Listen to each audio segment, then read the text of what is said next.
Baik, selamat pagi, shalom semua saudara-saudara yang dikasihi Tuhan. Ya, terinspirasi oleh sebuah buku tipis karangan Ken Hamper ya. Nah ini Humphrey, ini kita Mission Care Bandung sudah membahasnya di dalam acara bedah buku. Nah, kemudian kita terpikir untuk mengadakan bincang-bincang bagaimana buku ini di dalam pelaksanaan sehari-hari. Kita mengundang Bapak Pendeta Gembala Sidang di Kesatriaan Bandung ya, GBT Anugrah, dan juga Gang Sastra Pagarsi yang cukup lama menjadi Gembala Sidang, Gembala Jemaat kalau saya lihat di sini Pak ya. Kenapa Pak memilih nama Gembala Jemaat nih? Gembala Sidang itu dipakai pada waktu lalu, sekarang orang lebih populer pakai Gembala Jemaat, tapi artinya sama. Artinya sama Pak ya. Kemudian juga kami mengundang Bapak Lukman Panji ya, sebagai seorang yang juga cukup berhasil di dunia sekuler, yang kemudian juga sudah ketangkep nih sama Tuhan ya, sehingga masuk juga di dalam beberapa pelayanan yang cukup nanti saya akan perkenalkan lebih jelas, lebih rinci. Ya, terima kasih Pak Nathanael Theo, Pak Lukman Panji sudah berkenan untuk bisa ya ikut berpartisipasi di dalam podcast kita, memberikan wawasan yang luas kepada kita semua. Baik, saya perkenalkan di sebelah kiri saya ada Bapak Yunus Timoteus. Ya, kita pasti sudah mengenal Bapak ini adalah Pak Yunus ini sebagai Ketua Mission Care Bandung. Ya, yang akan berakhir juga di tahun ini Pak Yunus ya. Kemudian sudah 5 tahun nih menakodai Mission Care Bandung. Tepatnya 4 tahun, menjelang tahun kelima. Ya, hampir 5 tahun. Lengser. Oktober ya. Oke, selain itu beliau juga menjadi Gembala Sidang di CMC Cabai Rawit Bandung, Jalan apa? Jalan Jamika. Jalan Jamika. Jalan Jamika. Kemudian dalam kegiatan sehari-hari beliau tetap menjadi advokat ya sebagai managing partner di kantor hukum Yunus Timotius dan rekan. Nah, kemudian selain itu beliau juga menjadi Dewan Penasehat anggota Pak ya? Ya, anggota Dewan Penasehat. Penasehat Peradi. RBA itu apa Pak? Rumah Bersama Advokat. Oke, Bandung. Nah, kita akan beralih ke tamu kita Bapak Pendeta Nathanael Theo Setiawan, Demin. Ya, Deminnya itu atau gelarnya itu adalah Doctor of Ministry dari Asian Institute of Theology, AIT ya di Bangalore, India. Ya, beliau seperti tadi saya katakan, beliau adalah Gembala Jemaat GBT Anugrah Bandung. Kurang lebih sudah 35 tahun ya. Mungkin lebih sedikit. Lebih sedikit apa kelebihan gitu. Menjelang 40 tahun. Wah, ya sudah hampir luar biasa. Berarti ketebak usianya berapa sekarang ya? Betul ya. Nah, jadi beliau pertamanya di ini ya, di Gang Sastra Pagarsi. Kami kontrak sebuah rumah. Ya, jadi membuka di Kesatriaan Bandung. Singkat cerita sampai sekarang kami melayani 2 jemaat menjadi milik pribadi. Kurang dekat Pak. Anugerah Tuhan. Agak sedikit. Ya, jadi berawal kami kontrak sebuah rumah kecil di Pagarsi Gang Sastra, sekarang sudah menjadi milik sendiri, kemudian sudah berbentuk gereja, ya, dan Kesatriaan juga sudah ada IMB gereja. Jadi kami oleh kemurahan Tuhan melayani 2 gereja sampai saat ini. Dua-duanya sudah IMB Pak? IMB-nya sudah dua-duanya. Kesatriaan IMB di Gang Sastra sudah sampai kecamatan. Ya, memang agak sulit ya. Ini yang lebih lama malah susah diminta izinnya ya. Lebih mudah beli villa ya daripada bikin gereja ya. Tapi puji Tuhan sekitar di Gang Sastra sudah akrab dengan kami. Bahkan nanti besok minggu informasi kami tiap tahun gereja kami memberikan takjil kepada penduduk sekitar gereja. Puji Tuhan. Oke, Pak. Kita lanjut kepada tamu kita yang kedua nih, Bapak Lukman Panji. Yang saya katakan tadi adalah salah seorang yang sudah cukup berhasil di dunia sekuler. Sekarang sudah melepaskan diri Pak ya. Ya. Ya, Pak Lukman ini adalah Corporate Management dan Financial Kembar Mas Group sejak tahun 2005 ya atau 2006 ini ya Betul, dikatakan. betul. Dan keluar atau resign di tahun 2019. 19. Ya, jadi sekitar 13 tahun sampai 14 tahun. Jadi cukup berpengalaman nih dalam mengatur satu perusahaan yang cukup terkenal ya, Kembar Mas Puji Group Tuhan. ya. Kemudian juga mengenai finansial tentu tidak asing ya buat Pak Lukman Panji, cukup hebat nih. Luar biasa ya. Nah, Pak Lukman ini juga aktif sekali nih, saya lihat banyak sekali ya memegang jabatan sebagai ketua dan pendiri atau pembina Yayasan Tunas Unggul Bangka. Di Bangka Pak ya? Bangka Belitung. Bangka Belitung. Ya, pinggir pantai Desa Tuin. Ya, ministry sifatnya ya. Ya. Kemudian selain itu juga sebagai penasehat dan Dewan Pembina Pewarna. Ini maksudnya 10 tahun atau 10 apa ini? Sudah ada 10 tahun 10 bersama tahun. kawan-kawan jurnalis Kristen. Ya, Persatuan Wartawan Nasrani Indonesia. Ya. Ya, pewarna itu. Nah, selain itu juga beliau menjadi jurnalis berarti ya, langsung menulis di Gaharu, majalah Gaharu yang kita Legacy kenal ya. News, ya, Legacy News, Warner Time dan Gaharu. Betul. Kemudian Legacy News tadi ya. Oke. Yang berikutnya beliau juga adalah pembina komunitas-komunitas lokal. TAC itu apa, Pak? Taman Alpha Community, Taman Alpha Jakarta Community. Barat, Jakarta. untuk kelompok marginal. Oke, kelompok marginal ya. Kelompok marginal. Oke. Dan beberapa persekutuan doa maksudnya ya. Persekutuan di mana saja nih, Pak? Persekutuan Di bumi. tersebar. Beberapa wilayah, Ya. provinsi, daerah, kota, desa. Leadernya saja, Pak. Oke. Nah, berikutnya beliau juga aktif ya di Sinergi Kingdom ya, Apostolik ya, dan Prophetic Movement. Apostolic and City Prophetic Blessing. Movement. Masih. Ya, City Blessing ya. Ya. Ya, City Blessing Church dan beberapa sinode. Ya.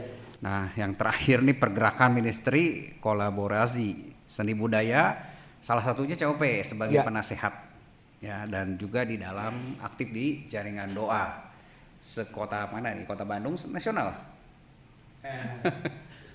Tidak terlalu terhisap, tetapi karena adik di jaringan doa nasional. Ya, jadi saya seringkali di belakang layar karena saya lebih memiliki passion di misi. Ya, cukup luas Pak ya. Oke. Nanti kita coba gali nih pengalaman-pengalaman beliau sebagai jemaat.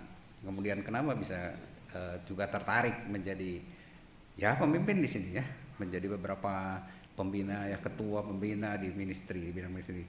Baik, mungkin Pak Yunus bisa kita mulai ya, cara kita berbincang-bincang dengan beliau. Silakan Pak Yunus. Ya, bicara tentang menggembalakan kuda-kuda ini kan tidak lazim ya. Di gereja kita tahu kan gembalanya domba. Ya. Paling juga yang disebut kambing gitu.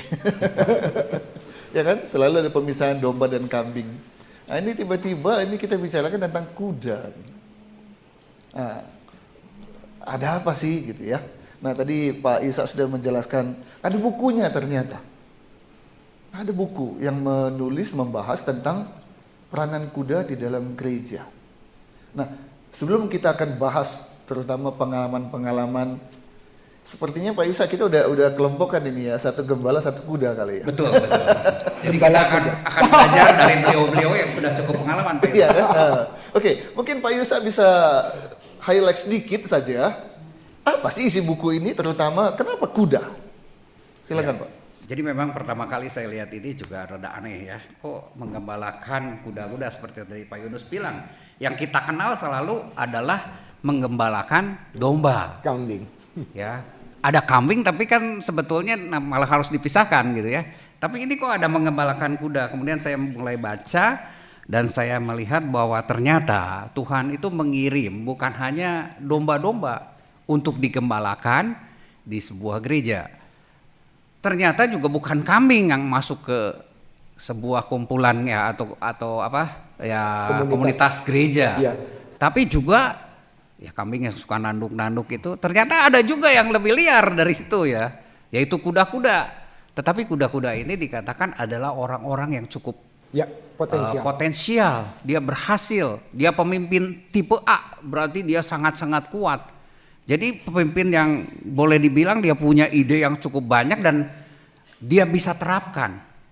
Ya, jadi jago dalam manajemen dan sebagainya. Nah, sebetulnya kalau saya lihat, saya pikirkan ternyata gereja itu harusnya sangat tertolong dengan ada orang-orang yang seperti ini. Iya. Tapi memang cukup liar. Jadi memang kita harus bisa mengembalakan, mendidik mereka. Kemudian Tuhan mau justru kuda-kuda ini didorong oleh para gembala setelah dipersiapkan, setelah dilatih untuk menjadi ahli-ahli pemasar, tenaga-tenaga pemasar kerajaan Allah di bumi ini. Jadi bukan untuk dalam bahasa Sundanya dikekewek sama gereja, tapi memang dipersiapkan, didorong untuk maju masuk di dalam dunia sekuler supaya kerajaan Allahnya itu bisa tersebar. Baik, itulah kurang lebih isi buku, ya. Kalau mau tahu lebih jauh ya baca bukunya. Saya bukunya sudah nggak ada. Sudah nggak ada.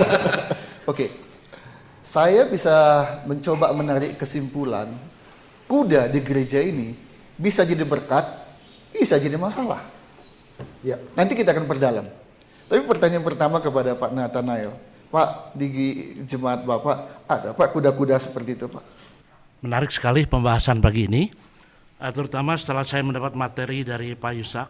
Ini menggelitik saya untuk mendalami, untuk membaca, sebab istilah yang kami para hamba Tuhan selama ini tahu itu hanya domba dan kambing, ya. Tetapi dengan munculnya istilah yang baru ini menarik. Tapi setelah saya telaah, ini masuk akal juga, dan ini kami jumpai dalam pelayanan penggembalaan. Fakta ya? Pastoral, ya. Fakta. Ya, dengan adanya karakteristik orang-orang tertentu yang disebut mungkin agak berbeda dengan yang selama ini lazim disebut domba dan kambing.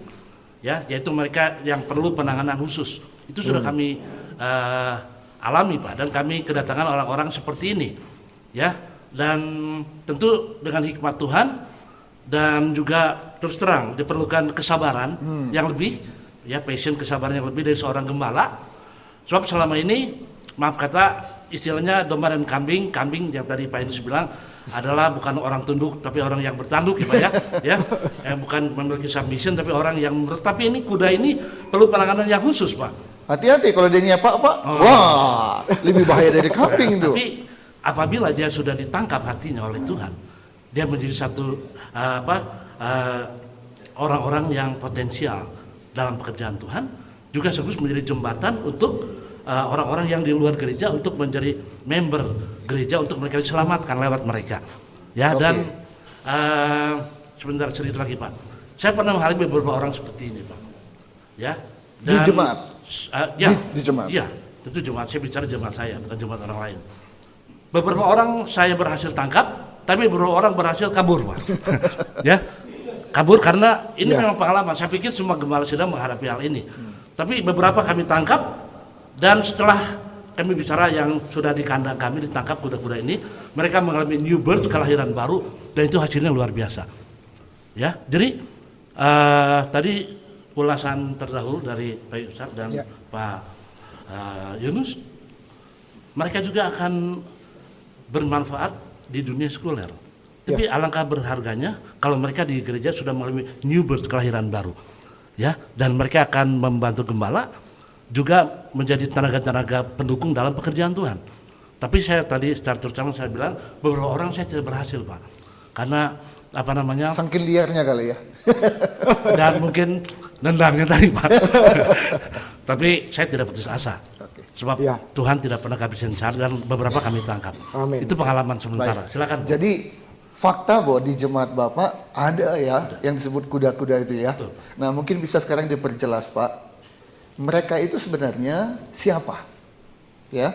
Nah, ini kan kuda ini kan sebagai perumpamaan aja kan. Mereka kan jemaat manusia kan. Betul. Nah, siapa mereka itu? Apa profesi mereka? Ya. Karena pembahasan pagi ini penekanannya kita berbicara tentang shepherding horses, mengembangkan kuda-kuda. Kalau kambing dan domba sering kami bahas, ya.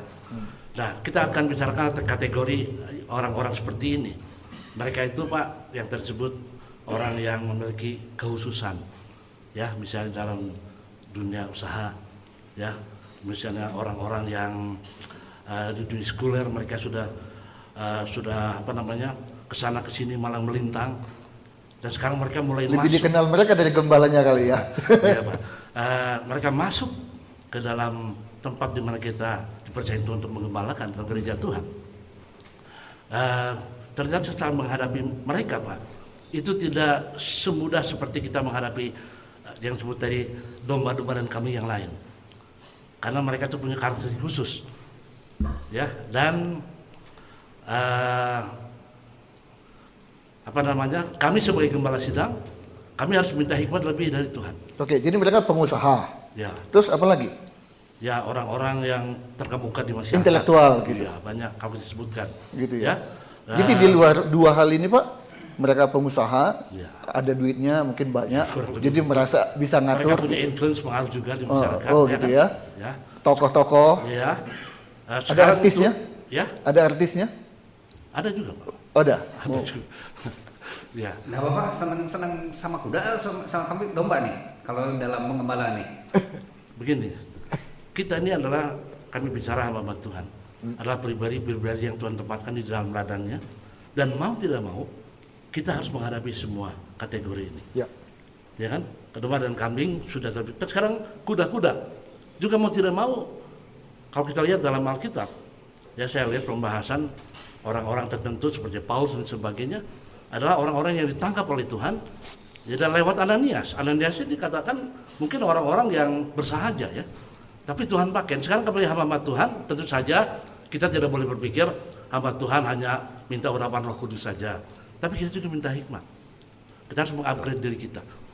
Ya, menghadapi orang seperti ini. Jadi sejujurnya, Pak, ini Pak Ya. Yusak pengen tahu. Saya juga pengen tahu. Ya. Kesel nggak Pak? Sebagai gembala, kalau bisa memilih gitu ya. Iya, pilih domba apa pilih kuda? Gembala semua itu domba semua deh gitu ya.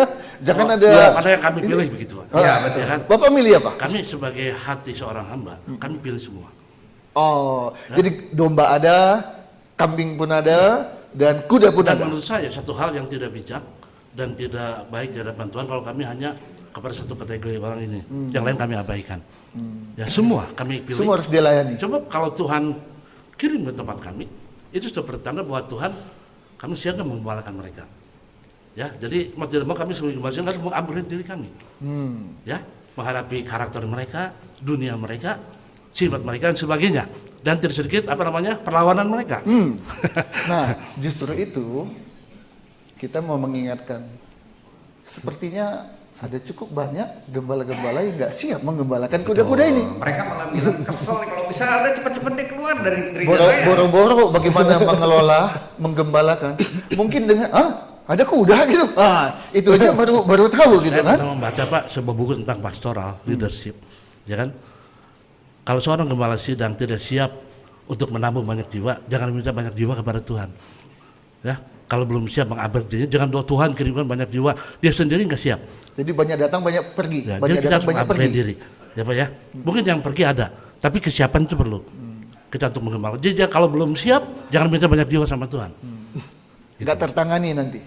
Iya, jangan Oke, minta. baik. Kita sekarang mau pindah dulu. Ini lihat tuh dari tadi udah nggak bisa diem dia kan. Sepanjang yang saya kenal, yang saya tahu, Pak Puji Lukman Tuhan. ini Keturunan kuda. Karakternya kuda. Betul. Bukan keturunan kuda. Ya. Karakternya banyak kemiripan dengan yang dibahas oleh buku ini. Betul. Ya, nggak bisa diem. Betul. Ya, nggak bisa diem. Kemudian ya suara juga cukup nyaring, ya kan? Suara kuda meringkik itu kan, Iya. gitu ya. Oke. Dan juga Tapi juga kuat. Makanya mobil dihitung kekuatannya horsepower, ya kan? Kita mau bincang dulu. Orang betul nggak Pak? Bapak kalau dikategorikan sebagai kuda, benar atau betul Pak? Sepertinya bisa sedikit diaminkan Pak Yunus. Tetapi yang jelas saya memiliki karakter yang cepat gerah. Dari sisi penggembalaan, banyak berhadapan dengan jemaat-jemaat ketika pada pertama kali saya bergerak dalam pastoral 85-86. saya berhadapan dengan jemaat yang bukan level biasa, domba. Di belakangnya para intelektual, akademisi, perguruan tinggi ternama di Bandung. Ada juga yang berlatar belakang bisnis. Karena saya masih muda, praktis usia saya masih kepala 2, Pak. 26, 27. Karena karakter kuda ada dalam diri ini gerah kan.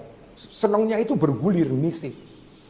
Di samping kita melengkapi basic pemahaman dasar iman kekristenan sampai titik lahir baru, maka muncullah karakter asli. Ketika jelang memasuki masa puberitas rohani. Wah, saya berhadapan dengan kelompok-kelompok yang bukan luar biasa. Mereka mindsetnya, wah ada insinyur pertambangan ITB dan lain sebagainya. Ketika berinteraksi dalam pola pemuridan dalam gereja lokal, maka saya juga menghadapi sempat kena tendangan tapal kuda.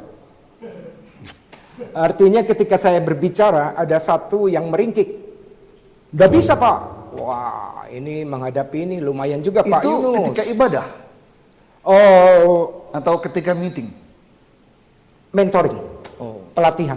Ya, sebab kalau ibadah tiba-tiba nggak bisa gitu. Kalau ibadah tenang aja, paling keluar kudanya. Maaf ya, Pak Lukman, Oke. sebentar ya.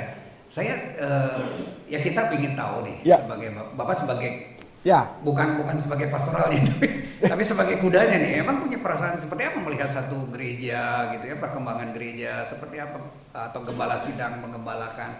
Nah itu biasanya seperti apa muncul di dalam. Gini Pak Isa, sebelum dijawab ya, dari apa yang dipaparkan oleh Pak Lukman tadi, Ya. malah saya kepikir, bukan cuma jemaat loh yang jadi kuda.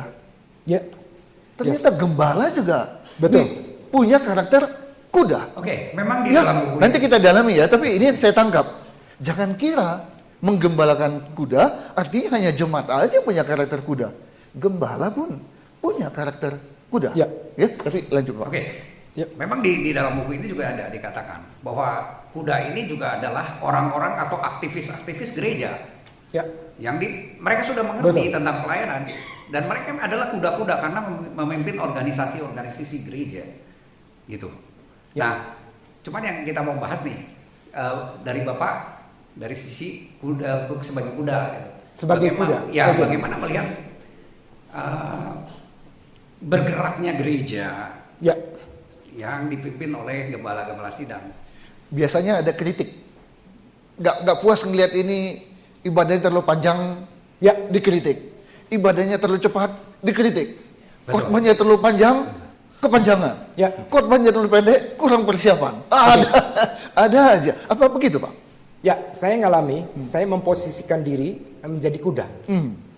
Ketika saya mendengar khotbah yang tidak terlalu bobot dan tidak bergizi, pasti saya gerah. Oke, saya butuh makanan yang sesuai. Bahayanya punya jemaat. Rada bahaya. Jadi saya juga melihat postur-postur tertentu pada kependeritaan sebab keturunan saya Kristen.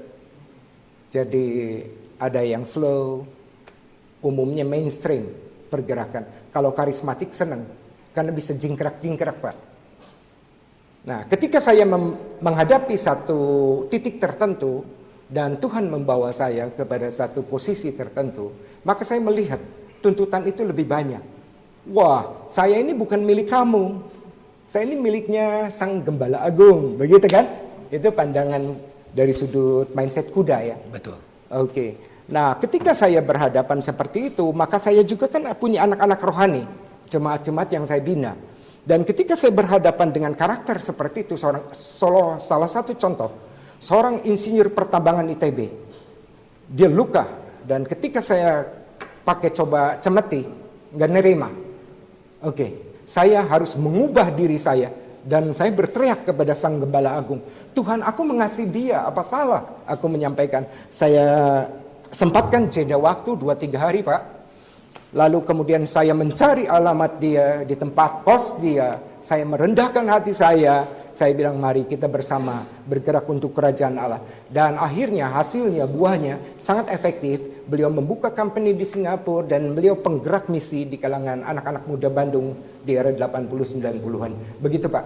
Oke.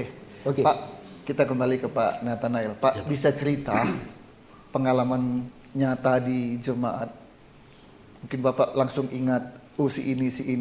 Biasanya apa yang dilakukan oleh kuda-kuda ini kepada gereja dan gembala, Pak? Apa aja tingkah dan perbuatan mereka? Saya cerita pengalaman saya pribadi.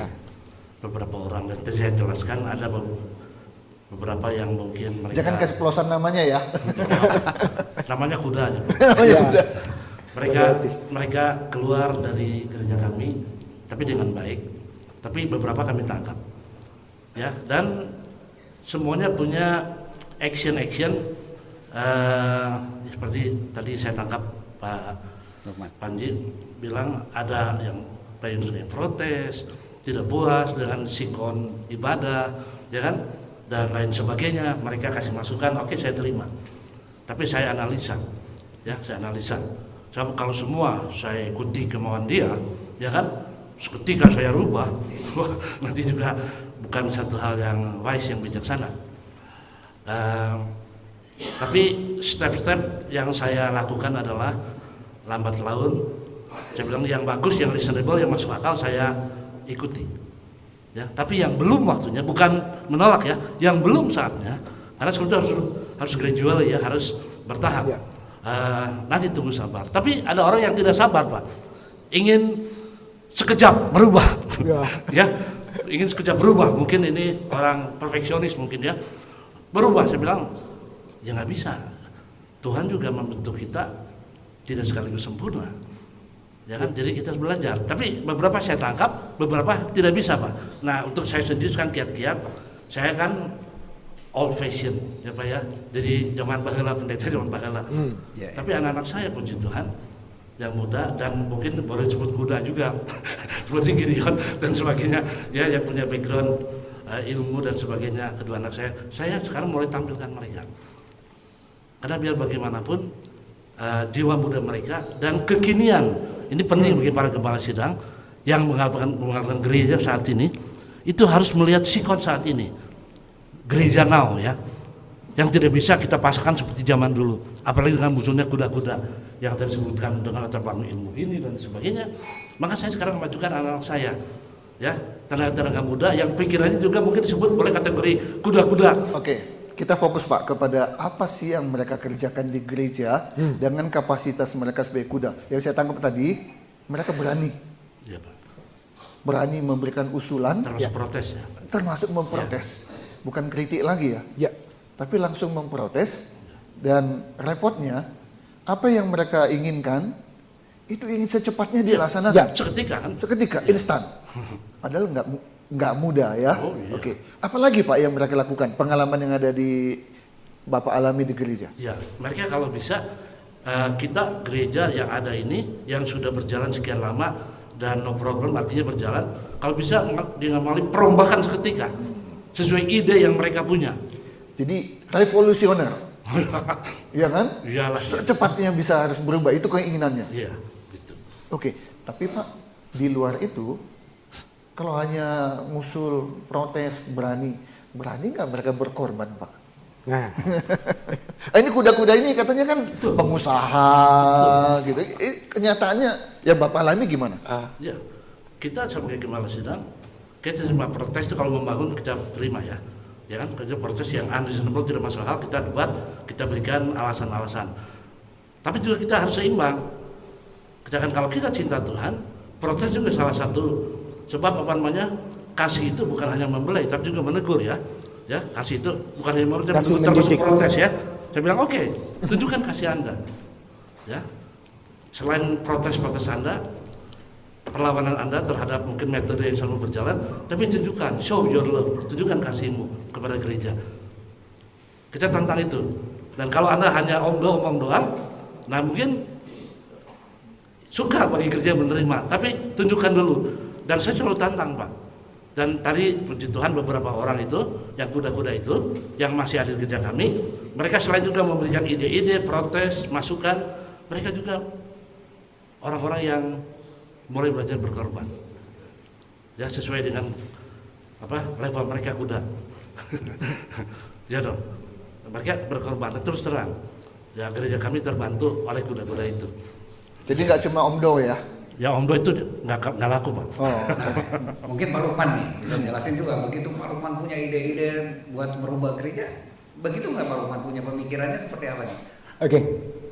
Jadi pemikiran saya dalam sisi gembala yang menghadapi jiwa-jiwa berkarakter seperti domba juga masih membutuhkan sebuah transformasi yang dikerjakan oleh Roh Kristus. Dan itu terjadi, tepatnya tahun 90-91 saya mengalami sesuatu yang sangat berbeda dan itu membuka mindset saya.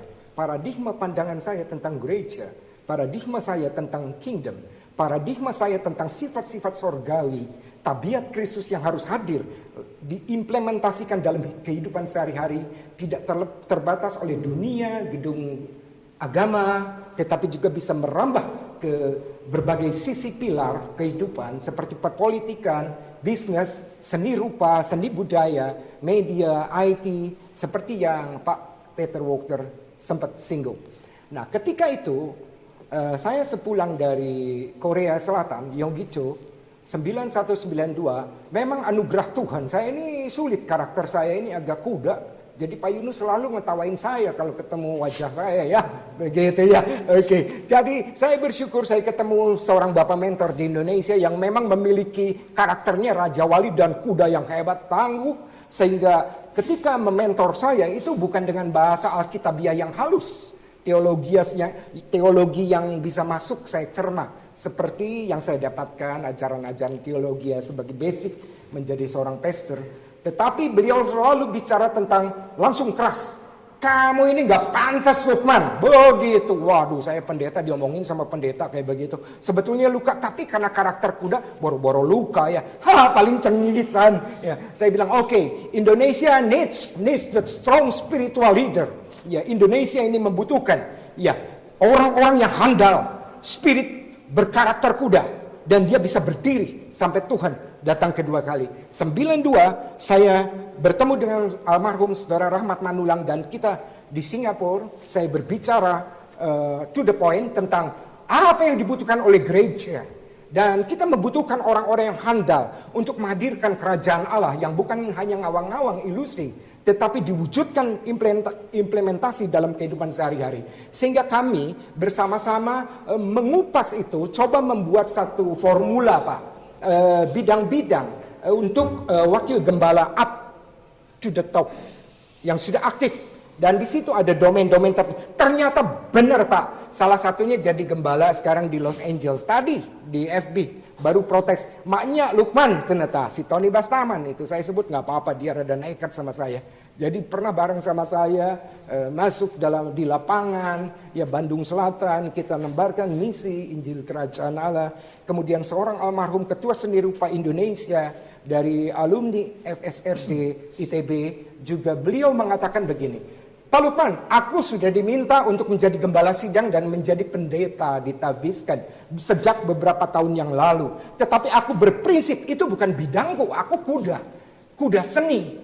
Nah, jadi saya bersama beliau merintis seni rupa Indonesia dan saya bilang, Gun, saya sebut namanya, you tetap saja bersama saya, layani jiwa. Oke, masuk marginal dan kami berbagi kasih.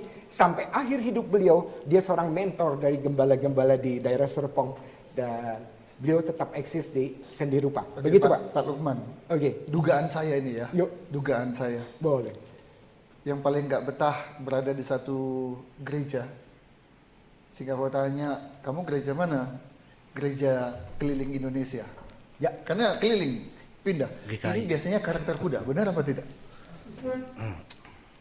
Yang domba biasanya kan dia menerima, betah. amin. Mau apa yang Ya. terjadi terjadilah, saya tetap ada di sini. Tapi kalau kuda itu kan selalu nggak puas. Nah, Ya. pertanyaan saya begini Pak, kalau Bapak diklasifikasikan sebagai jemaat yang berkarakter kuda, apa sebenarnya yang diinginkan dari gereja supaya kuda itu bisa betah? Nah, Yes. ini kita perlu tahu supaya gembala juga, oh kuda-kuda itu pengen begini ternyata ya. Sehingga nanti penanganannya juga kita tahu. Nah, apa Pak di mata seorang jemaat berkarakter kuda, apa yang diharapkan dari gereja di mana dia berjemaat? Puji Tuhan. Jadi ada saksi mata bersama dengan saya adik pendeta Rudi Wijaya ya. Mana Rudi? Oke. Ya, Pak Rudi. Lu kuda poni ya, Rud. Jadi, oke. Kita tidak pernah bisa membatasi limited kingdom, kerajaan Allah. Terlalu luas. Gereja adalah bagian untuk mewujudkan nilai kerajaan Allah. Itu dulu yang pertama, Pak.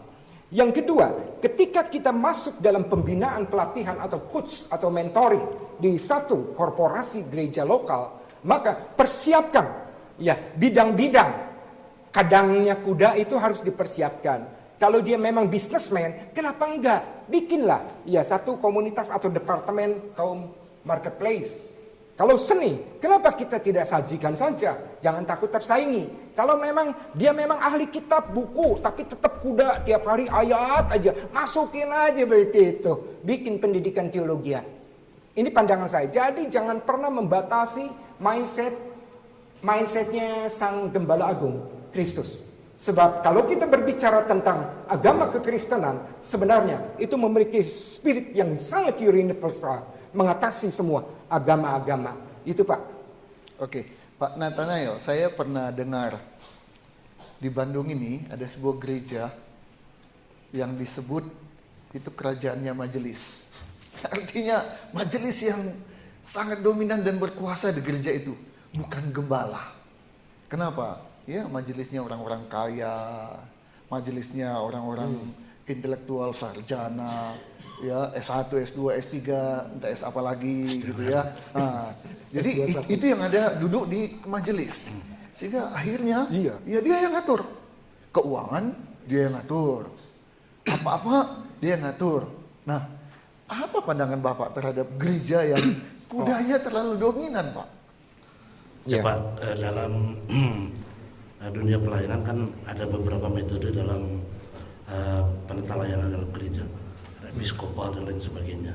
Misalnya kita bicara dalam kalangan tertentu, misalnya Presbyterian atau gereja GKI, itu memang majelis itu dominan, bahkan bisa memindahkan kapan saja atas kebijakan mereka pendeta di gereja tersebut. Ya Pak ya. Tapi kalau saya bicara kebetulan gereja saya sinodenya adalah Pentakosta ya Pak ya, ya bukan GKI. Prematis. Kami kita hindarilah menyebutkan nama gereja untuk tidak. Jadi harus jelas Pak ya. Kalau kami Pentakosta itu sejak dulu itu kami dominan adalah gembala jemaat, ya, gembala sidang. Dominan. Ya. Dan majelis itu adalah pembantu pendeta. Supaya jelas kok gereja itu kok begini, enggak. Jadi kami tidak bisa majelis gereja kami memindahkan saya seketika. Pada Nathanael pindah ke CBD, ya, walaupun mereka saya angkat, amanah, ya kan. Tapi lain dengan sinode lain. Jadi kita harus jelas dulu. Tapi memang Pak tidak menutup kemungkinan, walaupun dalam sinode yang seharusnya gembala jemaat itu dominan, tapi kadang-kadang juga kalah pengaruh oleh kuda-kuda itu. Ya, oleh kuda-kuda itu. Kalau begitu disetir dong dia Pak, kalau dia kalah pengaruh. Setir dan direm juga. Bisa banting setir juga. Ada Pak. Ini menurut pendapat saya. Ini bagaimana leadership dari seorang gembala jemaat. Walaupun di tempat kami ada beberapa, termasuk diantaranya ada domba, juga ada kuda. Tapi yang tadi saya setuju, kita salurkan menurut talenta mereka masing-masing. Kalau mereka targetnya leadership, kasih kepercayaan. Ya, dan Tiberius bilang, apakah mereka harus terikat di suatu gereja? Ya kan? Memang mereka boleh melayani di mana saja, bisa membuat persetujuan apa. Tapi kalau mereka memang karakternya begitu, apa salahnya di bawah naungan gereja kami? Silakan Anda mengembangkan talenta, gitu kan? Oke. Di ruangan ini banyak hamba-hamba Tuhan, pendeta dan gembala sidang. Diwakili oleh Pak Nathanael, atau mungkin nanti juga sebagai sebuah pengetahuan dan pengalaman bisa ditambahkan oleh Pak Lukman. Pertanyaan saya begini, apakah sekolah Alkitab atau sekolah tinggi teologi ada nggak pelajaran-pelajarannya yang mempersiapkan seorang calon pendeta dan gembala bisa menggembalakan kuda? Atau jangan-jangan ini nggak ada materinya, sehingga ketika dia menggembalakan terkaget-kaget.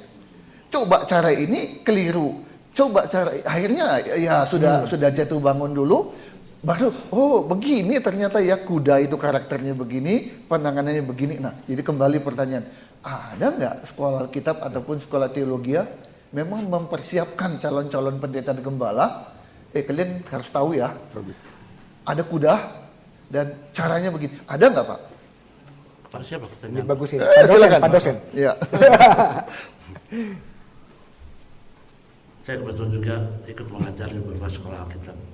Ya. Gitu ya. Saya mengajar tentang pastoral leadership, church growth, pertemuan gereja. Jadi sebetulnya ada bagaimana menghadapi karakter domba-domba, jiwa-jiwa termasuk kuda-kuda.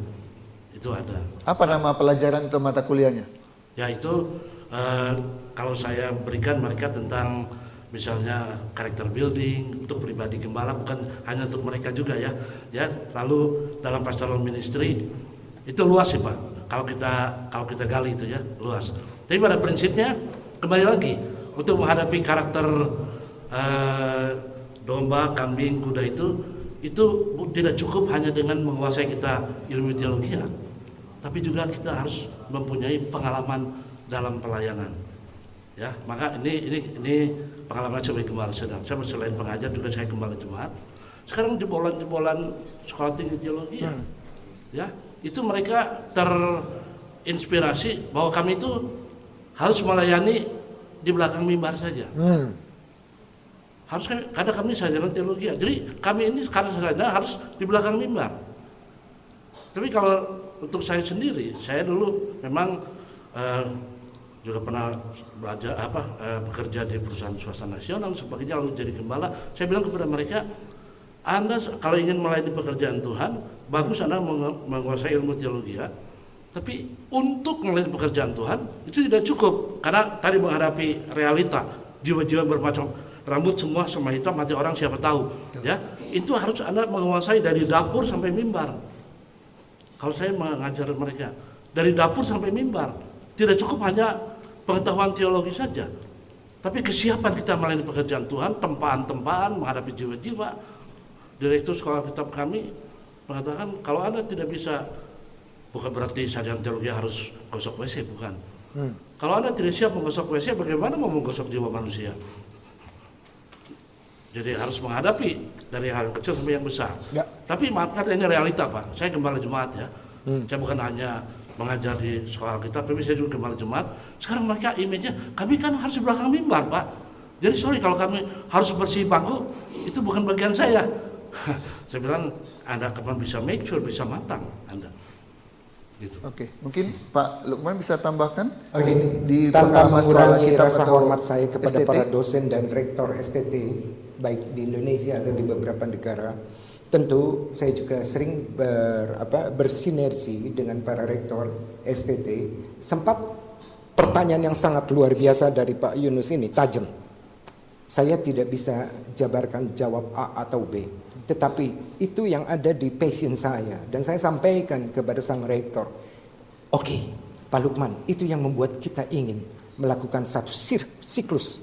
Siklus apa? Training untuk spiritual leaders. Dan bagaimana kita mempersiapkan mereka. Tetap saja dipanggilannya, kalau bisnismen bisnis lah, jadi nggak ngawur, nanti ngaco itu khotbahnya, begitu. Itu Pak pandangan saya. Jadi saya hanya sebatas melengkapi, teologi penting supaya tidak menyimpang dari ajaran-ajaran yang sehat tentunya. Tetapi kalau semua sarjana teologi hanya terobsesi untuk berbicara khotbah di belakang mimbar, saya sedih. Sangat sedih. Setiap tahun berapa ribu jebolan STH. Berapa banyak yang bergerak menghasilkan buah-buah misi, kehidupan nyata. Ini Pak, sebagai input, dan ini masih tanda kutip ya Pak ya. Ya. Oke, Tidak terima terasa kasih. Pak Yusa, kita udah hampir 1 jam loh. Ya, oke, baiklah. Kita juga ingin dapatkan advice dari Pak Nathanael yang sudah 30 tahun lebih, hampir 40 tahun menjadi gembala, melalui berbagai fase, ya, mulai merintis sampai punya 2 gereja, punya domba, punya kuda. Ada kuda. Nah, oke. Bagi para gembala-gembala, junior sampai ke senior, apa pesan Bapak ketika di jemaatnya dia baru menyadari nih, bahwa ternyata ada kuda. Nah, sebaiknya apa yang dia harus dilakukan? Treatmentnya harus seperti apa bagi para gembala ini? Silakan Pak. Saya mengutip perkataan Rasul Paulus, dia bilang ada banyak guru dan banyak pengajar, tapi orang tua rohani atau ibu itu tidak banyak. Nah, untuk para gembala jemaat, karena realita kita menghadapi berbagai macam karakter jiwa-jiwa. Satu, yakin akan panggilan Tuhan. Ya. Terimalah panggilan Tuhan dengan ketulusan, bukan dengan motivasi yang macam-macam. Sebab dalam hal ini pekerjaan Tuhan tidak sepi dari masalah, tidak sepi dari tantangan. Ya, internal dan eksternal. Ya, yang namanya para gembala tahulah tantangan internal itu macam-macam, termasuk para kuda dan lain sebagainya. Ya, eksternal, kalau saya sendiri macam-macam, saya akan dibunuh karena firman Tuhan, saya pernah.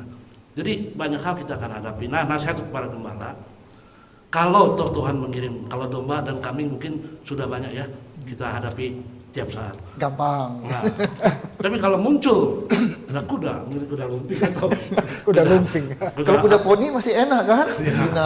Kalau kuda lumping itu Pak, waduh, harus berani makan beling. Apalagi kuda liar Pak. Ya. Menurut saya kalau kita memang sudah berkomitmen siap menunjukkan diri ke dalam ladang Tuhan, kita satu minta hikmat kepada Tuhan, kekuatan, kesabaran, dan siap mengupgrade diri. Sebab makin lama kita melayani pekerjaan Tuhan, itu sikon berubah. Ya. Pelayanan saya dengan 10 tahun, 15 tahun yang lalu berbeda dengan sekarang. Ya. Nggak bisa Pak. Dulu orang hanya berkata, haleluya, puji Tuhan. Sekarang banyak pendengar lebih pintar dari pembicara di dalam gereja kita. Kalau kita khotbah salah ayat saja, wah tuh maca ya. Sekarang banyak pendengar lebih pintar dari pembicara. Jadi kalau hamba Tuhan hanya cukup Roh Kudus saja, maaf ya, Roh Kudus penting.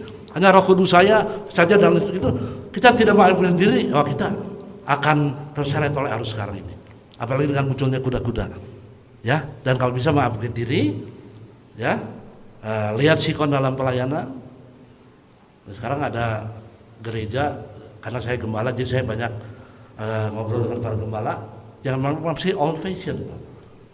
Saya tidak perlu pakai alat-alat yang canggih seperti ini, ya, nggak perlu dengan alat yang sederhana pun Tuhan mesti mengurapi dan banyak semuanya ini untuk para gembala. Mari kita mengupgrade diri, karena sikon berubah dengan 15-20 tahun yang lalu. Harus ikut perkembangan zaman. Ada satu pepatah, kalau Anda tidak maju, Anda akan ditinggalkan di belakang. Kalau begitu Pak Yusa, Mission Care ini perlu bikin training bagaimana menggembalakan domba khusus untuk para gembala-gembala supaya mempersiapkan diri, jangan terkaget-kaget dan tidak siap, akhirnya ketendang, kesepak sama jemaatnya yang kuda, dan kemudian berdoa, Tuhan bawalah kuda ini pergi dari jemaatku. Padahal kita tahu kuda ini punya potensi, tinggal bagaimana cara menanganinya. Kalau tidak siap, nah ini yang akhirnya saksian singkat 1 menit. Gereja saya di Satrian hanya lewat 1 kuda. Luar biasa. Apalagi 5 kuda. Satu kuda aja ya. selesai Tuhan satu kirim gereja itu. 1 kuda. Apalagi 10 kuda. Pak Lukman, coba tolong kasih masukan. Oke. Jangan kritik lah terus Pak ya. kasih masukan juga. Baik. Ya. Tidak selamanya dalam bentuk uang, tapi pendapat. Begini Pak, sebagai jemaat yang berkarakter kuda, yang tidak mau gerejanya begitu-gitu saja, ya. 20 tahun begitu, 20 tahun lalu begitu, 10 tahun lalu begitu, sekarang pun masih begitu, gitu ya. Tuhan Yesus tidak berubah, Pak. Betul, Tuhan Yesus tidak berubah kasihnya, betul kan? Nah, tapi gereja harus terus berkembang, Ya. bertumbuh. Nah, apa masukan Pak Lukman, untuk para gembala. Ya. Harusnya gembala itu begini dong, supaya kami para kuda ini terayomi, Terpenuhi, iya terpenuhi, dan akhirnya Rasa nyaman, betah. Apa Pak Bapak harapkan ya dari Ya. gembala-gembala? Silakan. Saya hanya mengharapkan setiap hamba-hamba Tuhan, apalagi fungsi di dalam pastoral penggembalaan, lihatlah keteladanan Sang Gembala Agung yang tidak membatasi. Justru sebaliknya, kuda itu menjadi sarana untuk ditunggangi Sang Raja Kemuliaan. Apalagi menjelang hari kedatangan Raja Kemuliaan, kuda putih, di atasnya duduk Kristus. Jadi alangkah indahnya semua apa yang tercatat dalam buku, juga konten daripada podcast ini berbicara tentang sebuah transformasi yang terjadi dari ketokohan, apakah itu yang namanya Saulus menjadi Paulus, Nikodemus yang dibukakan matanya, Saulus yang dibutakan matanya. Karena apa? Ternyata sistem, metode yang diterapkan dalam yang namanya agama Yahudi itu justru mematikan, sampai dibikin buta matanya. Sehingga Saulus hanya melihat Sang Gembala Agung. Yesus itulah yang kita rindukan. Dan setelah itu kita tahu dalam pembinaan Ananias hanya sebentar saja. Dan dia bergerak menjadi kuda yang hebat. Planting church, jemaat di Korintus. Bahkan Eropa Barat dan Asia kecil itu dirintis Injil Kerajaan. Jadi saya hanya merindukan, marilah kawan-kawan sekerja Allah, lihat kepentingan Tuhan yang lebih di atas keinginan diri dan perasaan kita, konsep kita. Gembala bukan seorang penguasa. Gembala hanya fungsional dalam pembangunan tubuh Kristus yang universal. Itu pesan saya, Pak Yunus, Pak Yusak. Berarti kuda-kuda ini bukan untuk diusir, tapi dijinakkan.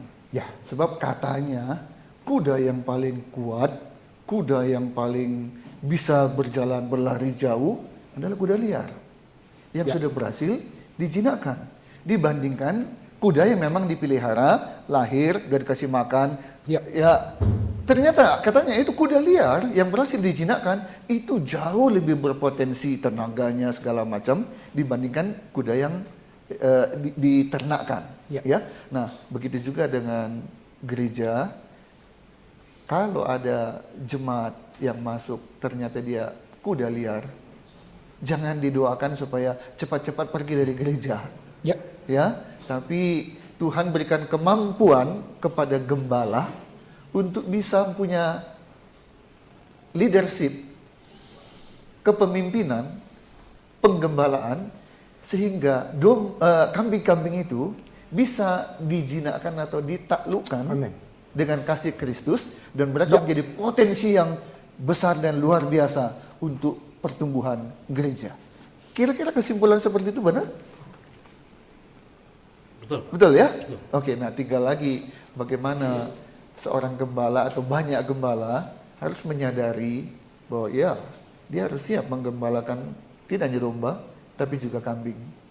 Ya, tinggal ya itulah. Pintar-pintarlah dia mencari berbagai sumber, termasuk ya mungkin Mission Care juga bisa dengan adanya buku ini, adanya seminar Pak Yusak, adanya podcast ini. Nah, kita memperlengkapi para hamba-hamba Tuhan. Saya pernah tahu ada STT yang salah satu mata kuliahnya adalah pertukangan. Kemudian kedua, pertanian. Betul. Supaya mereka ketika nanti melayani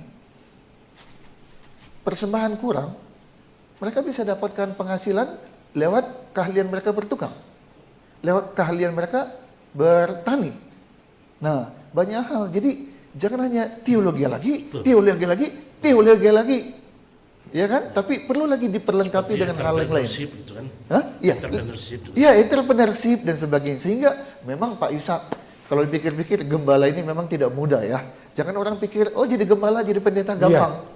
Betul. Dia Kita bisa belajar kepemimpinan. Di mana-mana orang belajar kepemimpinan. Gembala juga pemimpin kan di sebuah gereja, sebuah jemaat.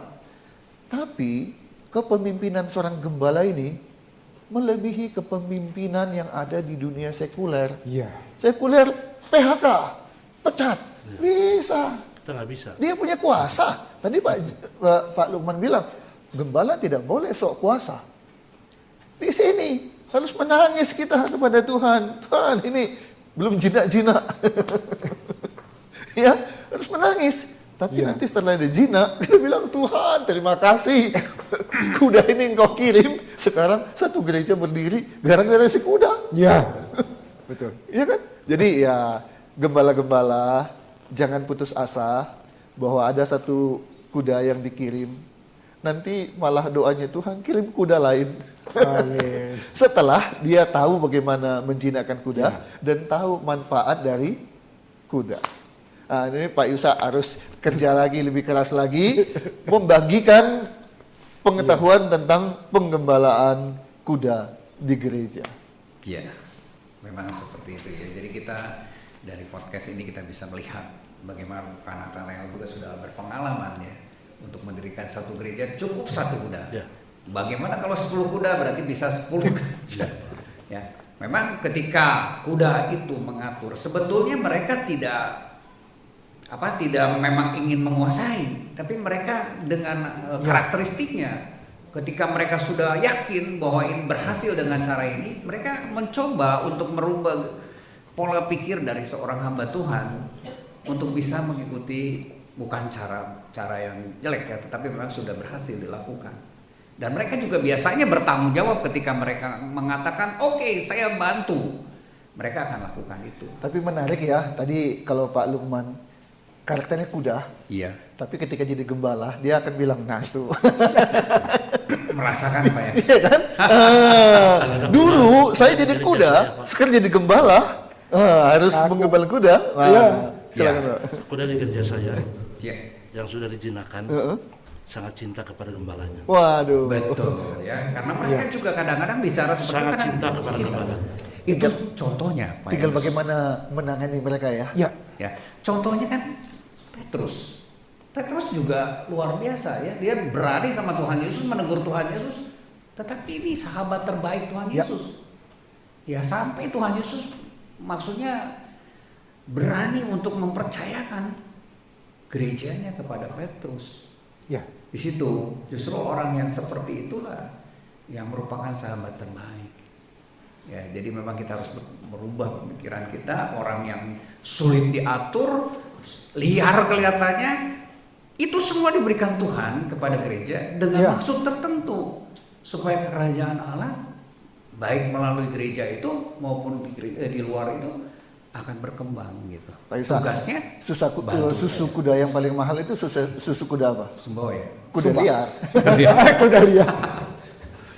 Oke, jadi seperti itu. Mungkin Pak Yus itu udah 1 tinggal jam 2 lebih. menit nih. Tuh. Tinggal 2 menit lagi ya. Jadi Nggak kerasa ya. banyak sebetulnya pertanyaan-pertanyaan yang belum diutarakan, belum dijawab. Tetapi kembali satu hal, ketika kita menghadapi kuda, ya ada satu hal dari 7 prinsip yang diajarkan di buku ini, itu tentang hati gembala. Hati gembala ini penting. Jadi ketika kita memiliki hati gembala, para gembala, ya tentu itu kita akan bisa menguasai atau bisa mengendalikan kuda-kuda yang Tuhan kirim. Ya, hanya Roh Kudus kengkangnya. Ya, biarlah para gembala boleh membawa kuda-kuda itu untuk bisa dikuasai oleh Roh Kudus supaya dia bisa benar-benar menjadi orang yang sangat bermakna, sangat berguna, sangat efektif di dalam penyebaran kerajaan Allah. Kayak seperti itu Pak Yunus. Ya. Oke, terima kasih untuk waktunya Pak, untuk bagi pengalamannya Pak Nathanael, Pak Lukman, dan ya kita mungkin harus akhiri karena waktu sudah 1 jam lebih ya. memasuki kita, ya kita mungkin masih banyak tugas lain, ya. Ya mudah-mudahan apa yang sudah kita bicarakan di podcast ini mungkin juga belum memuaskan, tapi kita mungkin bisa lebih gali lagi, lebih dalam Tetapi mudah-mudahan ini sudah bisa menjadi berkat buat kita semua. Amin. Dan kita akan kembangkan terus para hamba Tuhan yang memang harus ya diperlengkapi, harus mau belajar, dan belajar itu berarti harus mau merendahkan diri. Rick Warren bilang, orang yang berhenti belajar sebaiknya menyerahkan kepemimpinan itu kepada orang lain yang mau belajar. Ya. Seperti itu. Jadi kita nggak boleh berhenti belajar. Belajarlah dari kehidupan ini. Belajarlah dari apapun yang ya bisa dipelajari. Begitu Pak Yunus? Ya, baik. Jadi sekali lagi, pentingnya kuda itu. Ya, pentingnya kuda itu, makanya jumlah kuda di jemaat tidak sebanyak jumlah domba ya. Ya kan, karena kita gembala semua, ya, tapi tetap dibutuhkan kuda-kuda itu. Kalau Anda mau ingin perjalanan yang jauh, Anda tidak bisa menggunakan atau menaiki domba atau kambing. Anda membutuhkan kuda.